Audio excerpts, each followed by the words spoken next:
Good afternoon, everyone. This is Richard Hackett from Community Planning and Permitting staff. We are recording. You may begin. Good morning, everybody, or good afternoon, everyone. My name is Eric Mounts, and I am the chairperson of the Boulder County Board of Adjustment.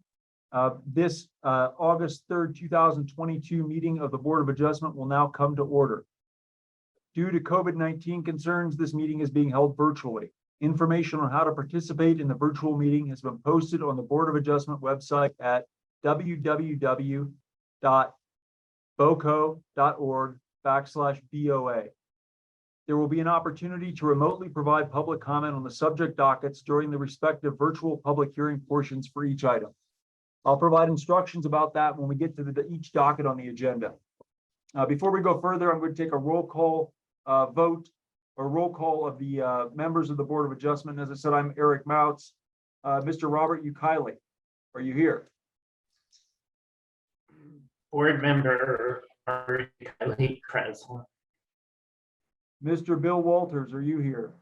I am present, thank you. Mr. George Gerstle, are you here? George Gerstle is present. Mr. Scott Rudge, are you here? Scott Rudge present. Wonderful. I'm going to remind all of you that when you are speaking, you should identify yourself before speaking for the record and speak slowly and clearly. All votes conducted by the board will be roll call votes. Please be sure to have your video on if possible during the hearing. I'm setting a bad example, but please do your best. But please remain on mute unless you are going to speak in the meeting. When you begin speaking, please identify yourself as Board of Adjustment member and then your name. It may help you during the meeting to keep your participant list open in Zoom so you can see who is speaking. The person who's speaking will be bolded. For today's agenda, we have, I believe, one item scheduled, which is VAR 21-0006, the Shrek Barn setback variance. At this time, I'll take the opportunity to explain the public hearing process before we start on that agenda item. As I said, there'll be an opportunity to remotely provide public comment on each agenda item during the public hearing portion for each item. The order of presentation on each agenda item will be first that we'll hear from the county staff, then we'll hear from the applicant, and then we'll hear public comment from any individuals who wish to speak. If you signed up in advance, we'll call on you first and in the order that you signed up. If you didn't sign up for public comment, you can sign up in the chat window. Please direct any questions and comments to the board during your presentation time. The chair will direct any questions that arise during the hearing to the appropriate party. Once we're satisfied that we've heard all of the relevant testimony from the county, the applicant, and the public hearing portion of today will be closed. The board will then discuss the merits of the case and come to a decision. Mr. Chairman, this is Larry Hoyt, the attorney for the Board of Adjustment. I believe that we are hearing variance 22-0004 today. That's what I have on my agenda. Let me see if I pull. 22-0004, the tone setback variance. Let me see. I would not support.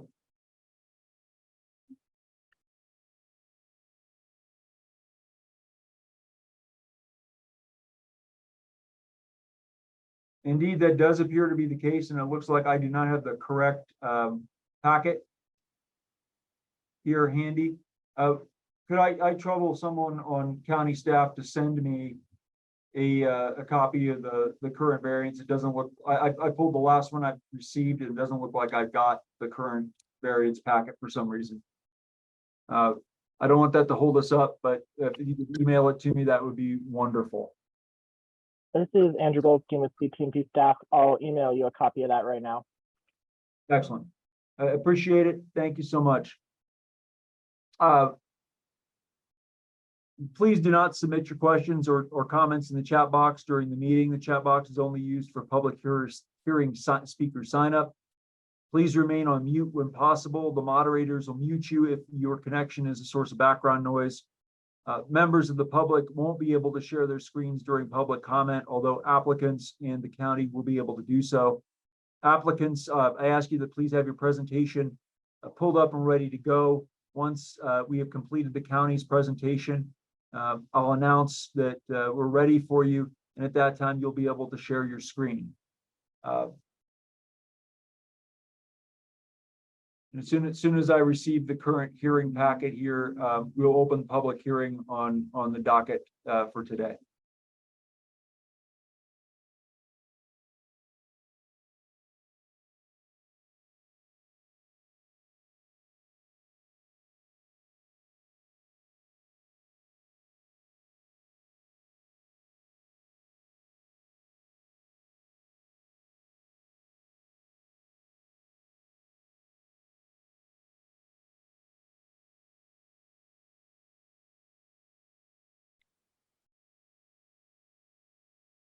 All right, that packet has been sent. You should be receiving it in just a moment.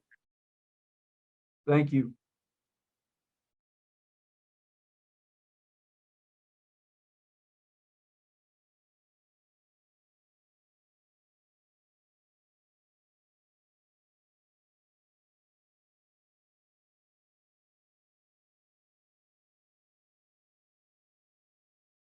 All right, I now have the staff packet, and I appreciate your patience, everyone.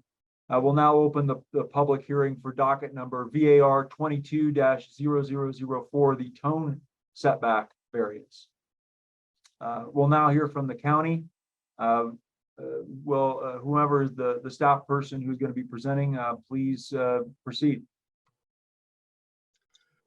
Good afternoon, Pete Larange, Community Planning and Permitting, Planner 2. I'll be presenting this case. Let me bring up the presentation. This is for VAR-22-0004, tone setback variance at 35 Artesian. Come on, next slide. The applicants are Kevin and Claire Tone. They are also the owners of the property. The property is zoned estate residential. It is 0.13 acres, and it is in the El Dorado Springs Historic Town Site.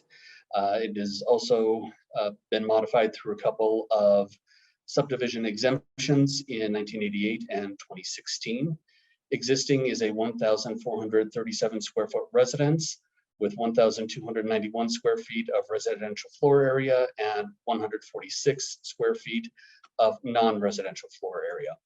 The proposal is to reduce the front and rear setbacks for the construction of an approximately 200 square foot addition. The required front setback is 35 feet. The proposal is for 20. Required rear setback is 25, and the proposal is also for 20 feet. Here is an aerial photograph of the subject parcel. Zoning map, you can see it is zoned estate residential. Comprehensive plan map, there are a number of identified concerns on the site. However, there's really no way to avoid any of those. This is the floodplain map. You can see the southern portion of the parcel is actually in the floodway. The middle portion is in the 100-year floodplain, and about half of the northern portion is in the 500-year floodplain. Based on analysis, this is a picture showing the setback compliant building area on the lot. You can see the 35-foot setback shown in orange, the 25 rear setback in red, and the 10-foot side setbacks in blue. The green indicates the area of the parcel that is compliant with the required setbacks. This is the existing parcel as provided by the applicant. This shows the proposed addition kind of there in the center of the parcel, those darker lines. To highlight it a little bit more, it would be this area in red. Plans provided by the applicant, you can see the proposed expansion. They are also proposing a new roof on the southwest portion of the house. Applicant provided some elevations. This is the existing west elevation. This would be the proposed with the addition. North elevation existing, north with the proposed addition, and south elevation existing and with the proposed addition. Couple of site photos. This is the nominal front of the property off of Artesian. Oblique shots. This is looking up the road. This is the side of the house. This is the other side. This is where the addition would be built. This mostly vacant portion with the deck is also owned, is part of the subject parcel. A couple of street shots looking up the street. This is directly across, standing more or less with my back to the fence, and then down the street. As far as referrals on this, we heard back from the Boulder County Building Safety and Inspection Team. They noted that a building permit and plan review and inspections are going to be required for the addition, and the addition will be subject to the standard requirements for Build Smart, ignition resistant construction, and plan review. The Building Safety Inspection Team did not speak specifically about the variance request. The floodplain program noted they had no concerns with the variance request and added that the addition will require floodplain development permit and that no development may occur in the floodway. So in the dark blue section on that floodplain map. Wildfire team noted that mitigation will be required during the permitting process for the addition. Boulder County Parks and Open Space noted that no resource impacts would occur from the variance itself. The Boulder County Community Planning and Permitting Access and Engineering Team stated that legal access to the property is demonstrated via Artesian Drive, and noted during construction, vehicles and equipment should be parked on the side or on the site or along one side of Artesian Drive so as to not impact the travelway. City of Boulder Open Space and Mountain Parks noted that impacts to the stream should be considered and recommended the use of native plants during revegetation. They also recommended exterior lighting be directed downward and that exterior color should be muted. They did note the potential impacts to Preble's meadow jumping mouse on the site and recommended some measures for mitigation. We heard from a total of 3 adjacent property owners, 2 in support and 1 in opposition. The one in opposition noted that the roof replacement on the existing structure reflects light into their house. They did not speak to the variance request itself. We heard from Excel, the Historic Preservation Team, and Public Health, all with no concerns, and did not receive response from a number of agencies and departments. Would highlight that one of those is U.S. Fish and Wildlife. They did not respond with any concerns about the Preble's situation. As for the variance criteria, under A, there exists exceptional or extraordinary physical circumstances of the subject property, such as irregularity, narrowness, shallowness, or slope. Staff found that the property is constrained by the creek and the public right-of-way, and the setbacks as established severely limit the developable area. And the parcel is rather small in size and relatively narrow in depth. Therefore, staff found that this criterion is met. B, because of these physical circumstances, the strict application of the code creates an exceptional or undue hardship upon the property owner. Staff noted that the strict application of the code on this small and narrow parcel leaves a very small portion of it that can actually be developed outside of required setbacks, meaning that a variance application is required for almost any improvement on to the existing residence. Therefore, the criterion is met. C, the hardship is not self-imposed. Staff determined that the neighborhood was platted in 1908 and the existing house was first constructed in 1910 prior to the required setbacks, which were not established until 1994. One of the reasons stated for relocating or for the addition was to relocate mechanical systems out of the floodplain. And this is necessary to improve safety to the residents as well as emergency response personnel during the potential flood event. And staff would not consider this to be a self-imposed hardship. Therefore, this criterion is met. D, the variance if granted will not adversely affect the use of adjacent property as permitted under this code. The proposed addition is set back from the front and rear faces of the existing structure and will not impact the properties to the north or south. The property to the east is not impacted. We did note that the property owner to the north expressed concerns about glare from the existing metal roof. The new roof is proposed to be flat with EDPM, a rubber roofing material. Staff would recommend as a condition of approval that roofing material be darker in color to minimize any increased glare or reflection into the property on the north. Staff also noted that the proposed addition would be closer to the property on the west than existing, but only minimally. Likewise, staff would recommend as a condition of approval the use of non-reflective metal for the shed roof over the western doorway, again, to prevent glare into the neighboring property. As conditioned, staff found that this criterion can be met. E, the variance, if granted, will not change the character of the zoning district in which the property is located and is in keeping with the intent of the code and the Boulder County Comprehensive Plan. Looking at the area, the majority of the properties were platted and built before the setbacks were required, and structures being located in the setbacks are very common.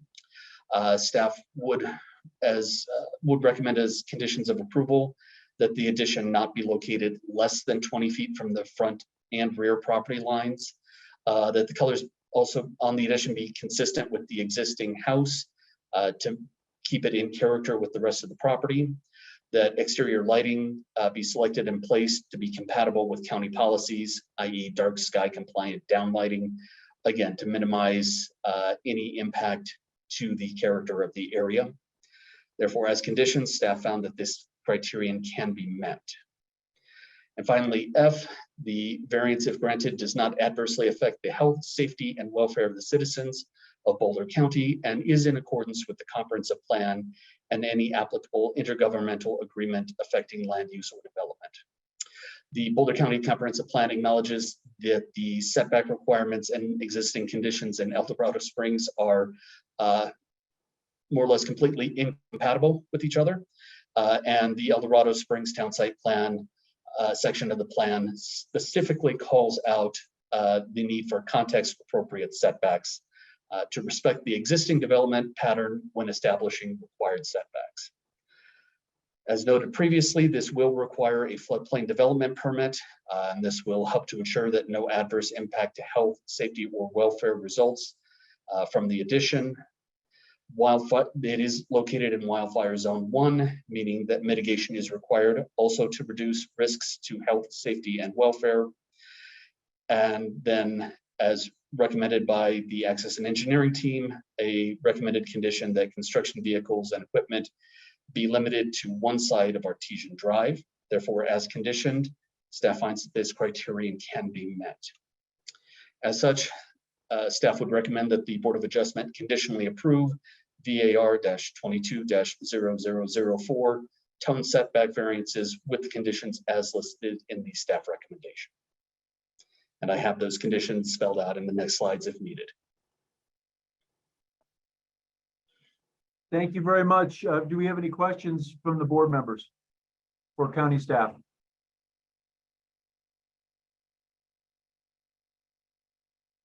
This is board member Scott Rudge. I just have one. It's more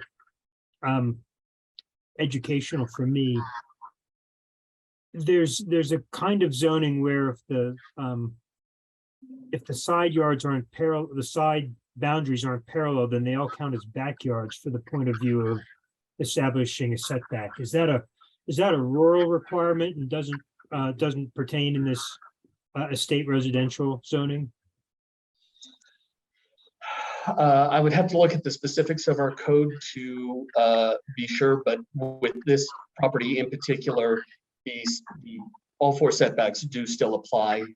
I believe the conditions when it does not apply is when there's only 3 three property lines, or if there are two public access or public right of way. Okay, that's different from what I've known in the past, but nevertheless, I mean, it's 10 feet or 25 feet. Either way, they need a variance, so I was just curious. This is Kim Sanchez. I can chime in on that just to provide some clarification. So we do have a definition of lot line in the land use code. And basically it says that all lot lines that are other than front lines or rear lines are considered sides, if that is the provision you're referring to. It's not quite what you characterized, but I think that's what you were getting at maybe.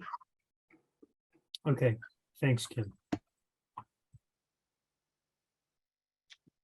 Do we have any other questions for staff from the board members? Thanks. This is board member Robert Ukile. Can we go back to the slide of the hand-drawn layout of the property? Yes.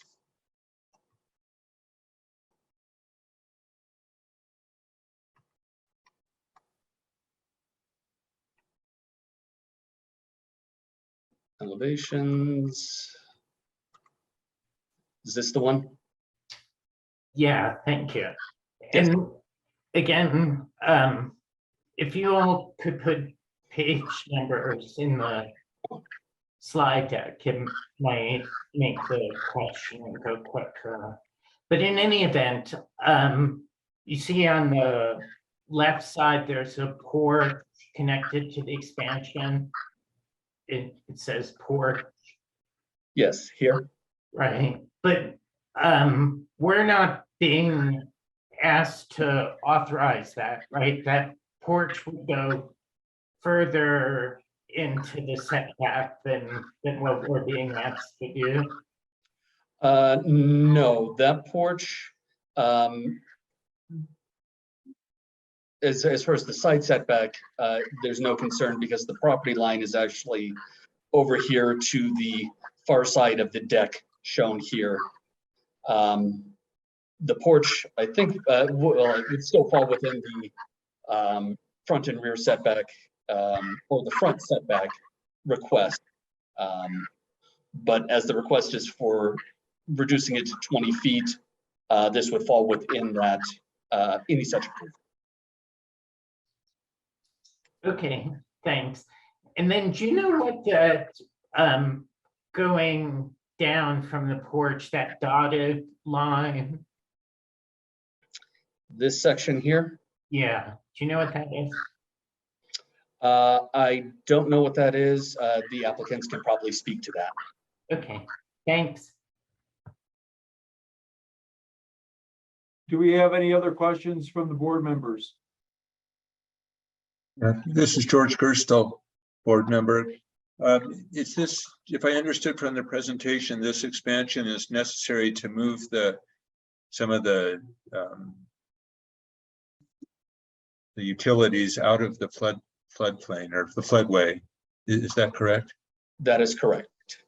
So this would result in a removal of some critical infrastructure from the floodway. And that's one motivation for this expansion. That is one of the motivations. The other is livability of the space. Okay, thank you.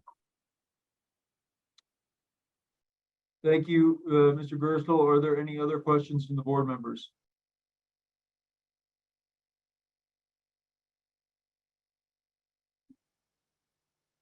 All right, hearing no other questions from the board members, we will now turn the floor over to the applicant.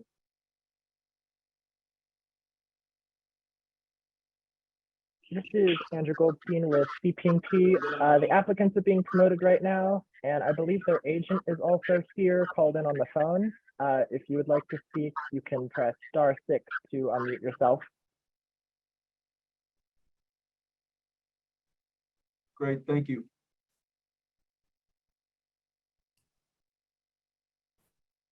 Hi, all. I'm Kevin Tone. I think my wife Claire is on. Hello, Oh, there she everybody. is. I'm Claire. Yeah.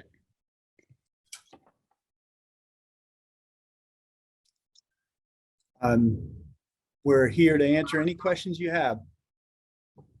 The question about that dash line going down, those are some rocks walkway that is on the survey and ended up on our site plan, but it's just a sandstone path.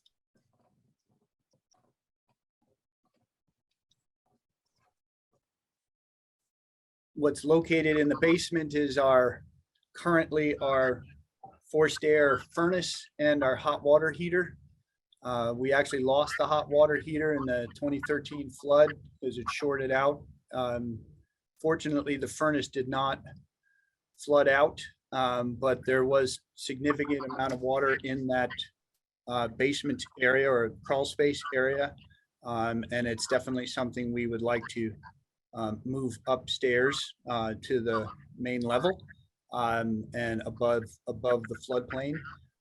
And we also see the advantage of converting forced air to radiant floor and doing a much more efficient boiler system for both instantaneous hot water and heat. So we're looking at a good mechanical upgrade with this project, but it's also to get the laundry room out of my bathroom and to improve the headroom and try to make the space a little bit more livable for us as we become old and consider retirement. It'd be nice to be on one floor and have a much more livable space. The ceiling height of the current downstairs bedroom is only 6 feet. So I'm 6 feet tall. So it doesn't work very well for livability in that bedroom right now. And thus the desire to flatten the roof and to redo the roof pitch on some of the existing part of the house.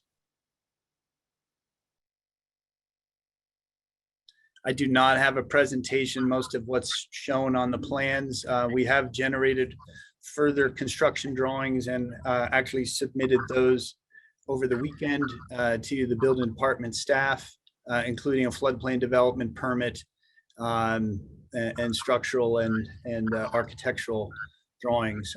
We are going to work on a couple things with the build smart, but I do feel very confident that we'll meet that with some of these mechanical upgrades that we have proposed with our addition here. So we will be building smart and the fire resistive. We plan the whole exterior to be cement-based hardy board. It'll look like shingle, but it will be cement-based and very fire resistive. And the deck will be only not Trex, because Trex is pretty flammable, but there's another product out there that is not flammable.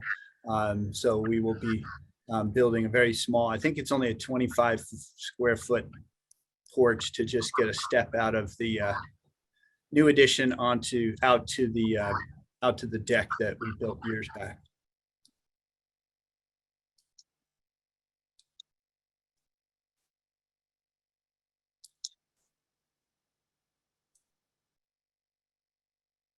Thank you, Mr. Tone. Do you have any other information you wanted to give to the board, or may I open the floor up to questions? I think I'm accepting and understanding the conditions of the approval. The only concerns that I have is that, the word dark versus darker for the EPDM roof, I'd like to talk about that at some point. I don't know if this is the time to do that, but we currently have a light gray roof. The new metal, I understand the reflective nature, but the existing roof is a flat rolled out roofing material. The EPDM will be behind a parapet wall as well as being flat. I just don't want to be required to put a black roof on an energy efficient house. That's just going to really create an incredible heat gain in the summer months and cause a lot of extra cost for us to have to air condition the space. We do not have central air conditioning. We're right next to the river, and we really would not like to have to get air conditioning, and having a black tar roof or EPDM, whatever you want to say, but having a black roof would really, so right now it's called darker color, and I can live with a gray. I just would hope that we could have that be just considered to be gray versus, you know, dark gray.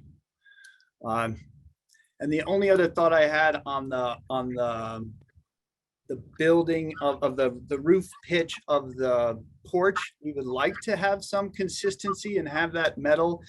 The metal, as you've seen on the picture, still has some sheen to it, but it's faded a lot since we first put it in last summer. And even our neighbors have noted that it is faded.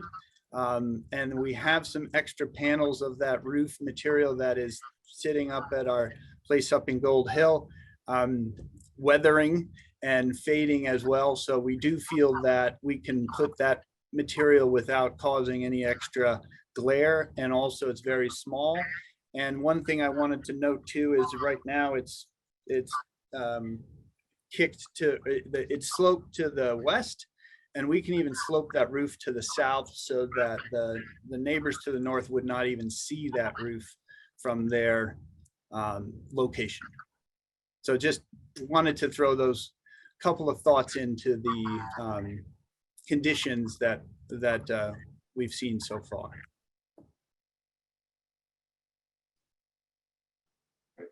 Anything Other else? than that, I think that's it. Okay, great. I appreciate your time today, Mr. Tone, and your comments. I'll now ask whether any of the board members have any questions for Mr. Tone. This is board member Robert Ucali. So on the conditions of approval, number 3 is the color of the roof. So right now it says that the applicants use a darker colored EDMP for the flat roof sections of the proposed addition. So would you prefer it say use a gray or darker color? Yeah, if it could be modified to gray, that would be very acceptable to us. Okay, thanks. And thanks for your presentation. I don't have any other questions. Any other questions from the board members?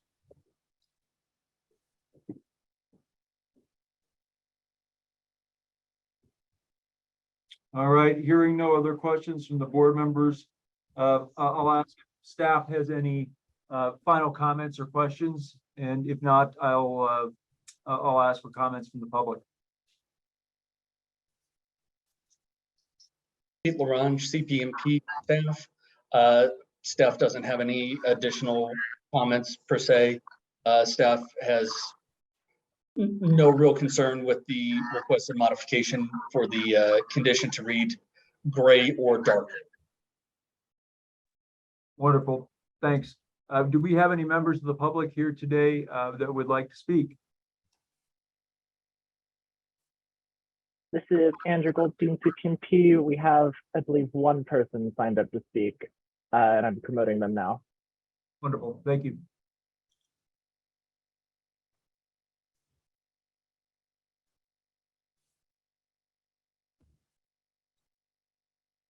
Ms. Sanchez, I see that you have your hand up. Is there something that we need to address while we're waiting for the public testimony? No, I'm sorry. That was a slip of my hand. Apologies. No worries.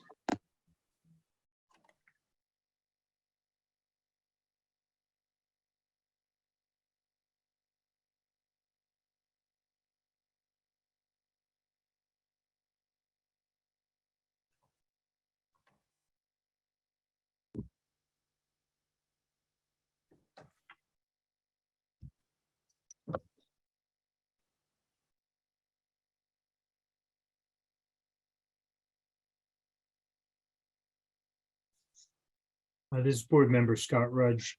Chairman Mouts, I believe the public testimony is ready. If you'd like to recognize or open the discussion to public comment. Absolutely. I had thought that the person was going to promoted here. We're certainly, I'll now open the public hearing part of the hearing today. We can promote the public speaker. Just a reminder, please, if you're going to speak today, whomever it is, please state your name and address before beginning your comments, and you'll have approximately 3 minutes to speak. I believe I've been promoted to speak. Can you hear me? We can hear you. Thank you. Okay. My name is Doug Larson. I reside at 31 Fowler Lane in El Dorado Springs, Colorado. I am the CEO of El Dorado Artesian Springs, likewise located in El Dorado Springs. We are in the process of renovating the historic El Dorado Springs Resort, the swimming pool and the ballroom complex. And as part of our review process and to get permits, the fire district mandated that we replace a 16-foot wide bridge with a new bridge with a minimum width of 20 feet. The reasoning was, in their opinion, so their equipment could pass side by side on the bridge. As you saw in the photos of Artesian Drive in front of the applicant's house, there are places where the width is 8 to 10 feet wide for considerable stretches. And it was originally platted as 30 feet wide, but prior county decisions have whittled away at that width, allowing the people to do whatever they wanted and then granting them variances to build more. What good does it do to require our company to build a 20-foot wide bridge if it only leads to an 8 to 10 foot wide access to the densely developed residential area of Artesian Drive? There are over 50 residences served by Artesian Drive. Our traffic count studies that we were also required to do as part of our application process for the renovation indicate that there is an average of over 400 average daily trips on Artesian Drive. This is way more traffic than should be allowed on access of that narrow of width. In this area of concern regarding threat of wildfire, there should be some consistent and fairness to commitment from the fire district to ensure safe two-way wide passage throughout all areas that are that densely developed, especially when the county is asking or telling the applicant to park their construction traffic on the private property known as Artesian Drive. You take up one lane and it's 10 feet wide. I don't know where the passage would be. I can find other places to accommodate their construction traffic, but that just seems out of bounds for the county to mandate. There was recently a community safety meeting focused on evacuation procedures in case of wildfire. Mostly had to do with congestion on Highway 170 being the only way out of the area. But first, the residents of Artesian Drive have to get to that highway. All it takes is one person going the wrong way, and nobody's going to all go the same way. And now you have nobody going anywhere on that road. The fire department that preceded Rocky Mountain Fire, well, it was the ESM fire department back at this time.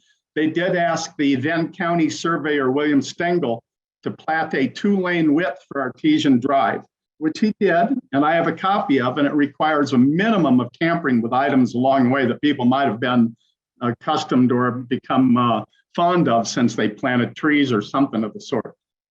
The same residential area where 30 years ago, the house adjacent to the applicants was completely destroyed by fire.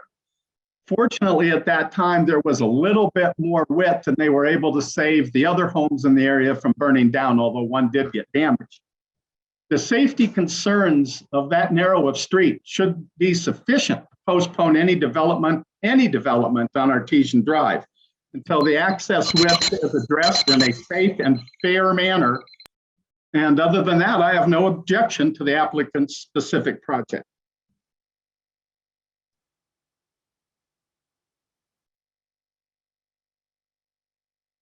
Thank you, Mr. Larson. Do we have any other members of the public here who would like to speak?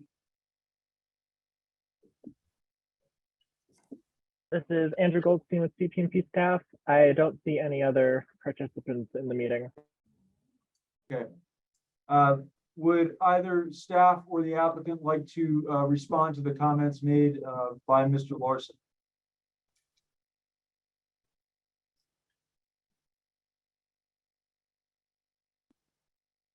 Pete Larange, CP&P staff. Staff's only comment would be that any requirements from the fire protection district are from the fire protection district and not from CP&P. Mr. Tone, do you do you want to say anything in response to the comments from the public? Yeah, the only clarification I'd like to add is that in our parcel of land, we have a significant parking area in front of the proposed construction. We currently park over 3 cars there. It's approximately 36 by 12 in addition to the road at Artesian Springs Drive. So we do have a staging area for the contractor to have their vehicles. In the past, like when we had the roofing done, they've also parked a vehicle or 2 at that location and further vehicles outside of, on the other side of the bridge where parking is acceptable. So I think we surely can address the parking for the contractor. I can't say much about the width of the road. I would say it's more than 10 feet.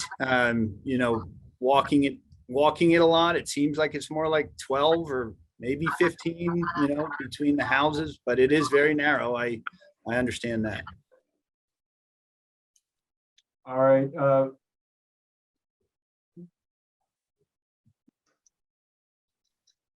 I see that Mr. Larson has his hand up, but unfortunately the public isn't permitted to rebut or respond to applicant comments. The public comment portion of the hearing only contemplates that members of the public will get to make their statement. We move on.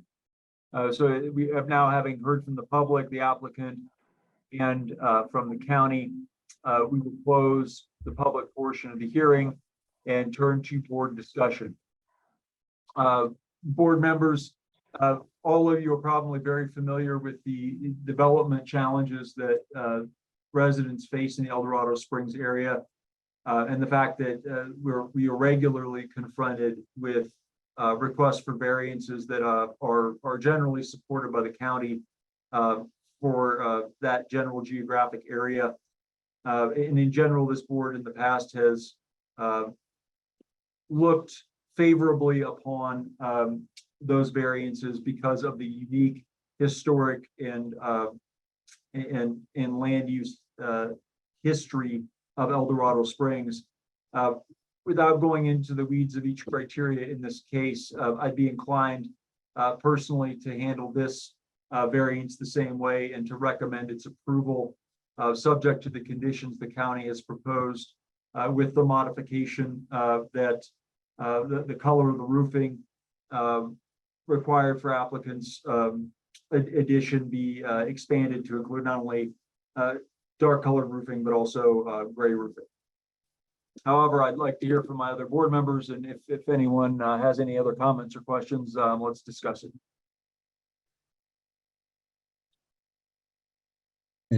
George Gerstle, board member, question of whether it would be sufficient to modify the requirement that all construction parking be located within the parking area associated with his residence. I'm not sure if maybe staff could respond to that, or Mr. Tone. Well, I mean, so Mr. Gerstle, I mean, generally speaking, the portion of the hearing in which we solicit comments from staff and from the applicant is closed. I suppose we could direct this question to staff, but my sense is that probably the managing of parking for construction, while we could include a condition in the permit to that effect, the reality is that the contractors are going to park where they need to park. And it may be making it a little unnecessarily difficult to try to tell them they, you know, they've got a. I think there is a condition already associated with this a recommended condition regarding parking. So this would be a modification to the recommendation. Yeah. This is board member Robert E. Kiley, the condition 8 or the staff's recommended condition 8 is during construction, vehicles and equipment shall be parked on site or along one side of Artesian Drive so as not to impede the travel way. And I would support George's suggestion that it just say equipment shall be parked on site. And we just delete that second clause. Thank you. I agree with Mr. E. Kelly. Okay. I would say I'm probably disinclined to meddle with that part of staff's recommendation because I'm not a parking expert or a public safety expert. If staff has determined that parking alongside one side of the street is acceptable, and you know, presumably law enforcement can and public right-of-way enforcement can take action if they're concerned about it. I'm disinclined to try to do their jobs for them, but if other board members feel differently, I mean, I certainly am not gonna impede getting this variance passed on that basis. Do we have any other comments or questions from the board? This is board member Bill Walters. I believe the condition as written is satisfactory because it stipulates it should be parked on site or on the road.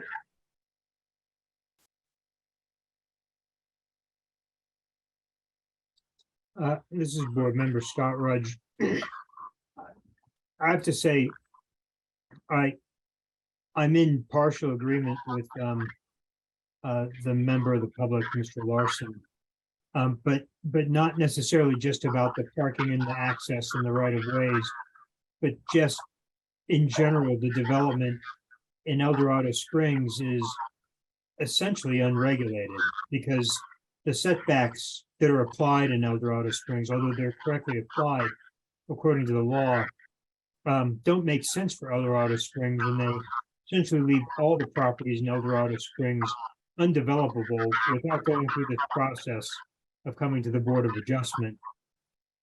And the Board of Adjustment doesn't have any perspective on properties encroaching on the right-of-way, properties encroaching on neighbors, or anything like that. We have this short hearing where we either ratify or don't ratify staff's recommendation, and it's typically based not on, again, a long range or a long-term vision for El Dorado Springs and its development, but more on whether the neighbors all agree it should happen or not. In this case, the neighbors there's one objecting neighbor who objects to the glare from the roof. Other than that, everybody's okay with the extension of the house. And I sense that we're going to approve it, and I certainly don't object to it. But it would be better, and the staff and Kim Sanchez in particular has heard me say this over and over again for 7+ years. Wouldn't it be better if El Dorado Springs could come to an agreement on its own setbacks so that there was a reliable and dependable rule which they were all following that applies to all of them instead of every single case being a special case? It would reduce our workload on the Board of Adjustment. It would bring some consistency to the development in El Dorado Springs, and it could be done in a way that precludes, say, the encroachment on the right of ways or other problems that this will almost certainly result in. So that's once again my statement on this process for El Dorado Springs. To me, it doesn't seem to be working, and it doesn't seem to be getting fixed, or it doesn't work well. I'll say that. That's it for me, Chairman Meltz. Yeah, I don't disagree with you, but we are where we are. So, would anyone, does anyone have any further comments, or would anyone like to make a motion with respect to the variance that is before us today? This is board member Robert Ukaile.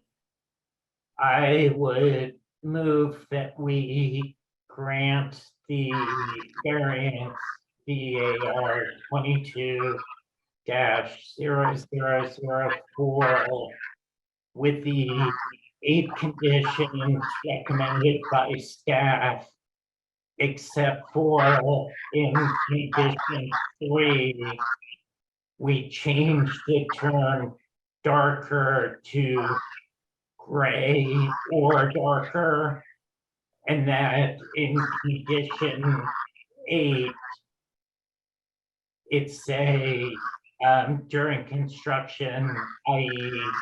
during the day while work is being performed, vehicles and equipment shall be parked on site, period. Thank you, Board Member Ukaile. Do we have a second for that motion? George Gerstle, board member, seconds the motion. All right, we have a motion and a second. We will proceed with a roll call vote. Eric Mouth's Board of Adjustment Chairperson, I vote yay. Robert Ukaile. Board member Robert Ukaile, yay. Board Member George Gerstle. George Gerstle votes yea. Board Member Bill Walters. Board member Bill Walters votes yea. Board Member Scott Rudge. Board member Scott Rudge votes yes.